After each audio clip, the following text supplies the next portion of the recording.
முத்தரப்பு பேச்சுவார்த்தையில் பங்கேற்ற NLC தொழிற்சங்க பிரதிநிதிகள் செய்தியாளர்களை சந்தித்து வருகின்றனர். அந்நேரலையை பார்க்கலாம். அடைப்பை அகற்ற சென்ற 2 தொழிலாளர்கள் மரணமடைந்திருக்கிறார்கள். ஒருவர் மிக மோசமான நிலைமையிலே உயிருக்கு போராடி கொண்டிருக்கிறார்.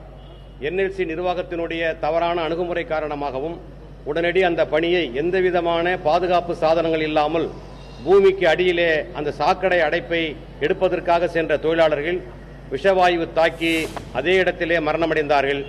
இறந்து போன தொழிலாளர்களுக்கு 25 லட்சம் ரூபாய் நஷ்டஈடு வழங்க வேண்டும். அவருடைய வாரிசுக்கு நிரந்தர பணி வழங்க வேண்டும்.